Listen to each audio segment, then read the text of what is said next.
Hello बच्चों, let's see the question.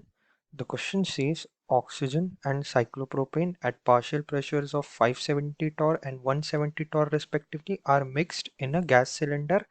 What is the ratio of number of moles of cyclopropane to the number of moles of oxygen? हमें ratio बताना है number of moles का, जो भी दोनों mixture है के ये कॉन्स्टिट्यूएंट्स है उनका. सोल्यूशन स्टार्ट करते हैं. ये क्वेश्चन है हमारा स्टेट्स ऑफ मैटर चैप्टर से. द की कॉन्सेप्ट जिससे क्वेश्चन सॉल्व होगा that is Dalton's law of partial pressure. Dalton's law of partial pressure. Dalton's law of partial pressure के का जो रिलेशन है उससे हम एक फॉर्मूला डिराइव करते हैं और वो फॉर्मूला है P A is equal to x A into P T. अब मैं समझाऊंगा सब क्या होता है. P A partial pressure of gas A, यानी कि partial pressure of gas A. Partial pressure of gas A. X A mole fraction होगा उस गैस का, सेम गैस का. So mole fraction of that gas या gas A, mole fraction of gas A. And PT total pressure. Total pressure मतलब जितने भी constituents हैं उनका पार्शियल प्रेशर ऐड करेंगे तो हमें टोटल प्रेशर मिलेगा. सो ये एक रिलेशन है P A is equal to x A into P T. यही रिलेशन हमें यूज करना है टू सॉल्व दिस क्वेश्चन.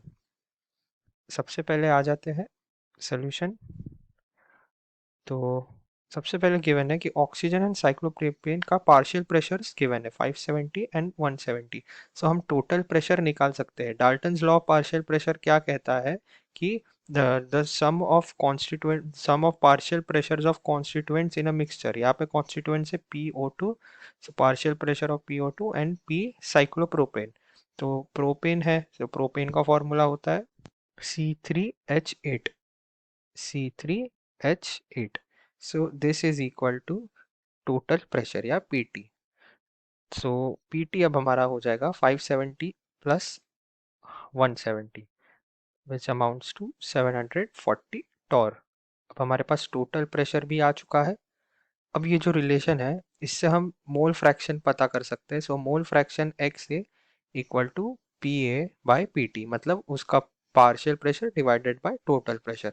सो ऐसे ही सबसे पहले O2 का मोल फ्रैक्शन निकाल लेते हैं. X O two is equal to partial pressure of O2. Partial pressure of O2 है 570 डिवाइडेड बाय टोटल प्रेशर जो अभी हमने कैलकुलेट किया 740.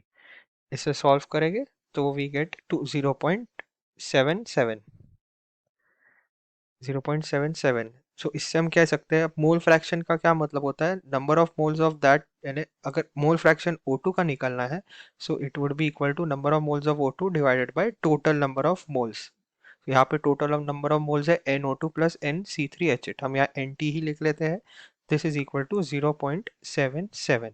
ये आ गया हमारा इक्वेशन 1. इक्वेशन 2 पे वर्क करते हैं. XC3H8 यानी साइक्लोप्रोपेन, उसके लिए उसके हो जाएंगे partial pressure of that gas यानी 170 डिवाइडेड बाय 740 और ये आ जाता है 0.23. तो ऐसे ही NC3H8 डिवाइडेड बाय NT है N total that is equal to 0.23. हमारे पास ये आ गई इक्वेशन 2. अब इक्वेशन हमें जैसा क्वेश्चन में गिवन है हमें पता करना है ratio of number of moles of cyclopropane to that of number of moles of oxygen. तो हम इक्वेशन 2 डिवाइडेड बाय इक्वेशन 1 कर लेते हैं. So equation 2 divided by equation 1 हमारे पास आ जाएगा NC3H8. NT और NT यानी टोटल मोल्स कट हो जाएंगे. N तो N3CH8 divided by N moles of O2 that's equal to 0.23 divided by 0.77. इसे सॉल्व करने पे हमारे पास आ जाता है ये 0.298 एंड क्लोजली हम लिख सकते हैं 0.3. सो हमारा आंसर आ चुका है. और अब फाइनल स्टेटमेंट लिखते हैं. Hence given asked ratio, so the ratio of moles is 0.3. I hope you understood it well. All the best.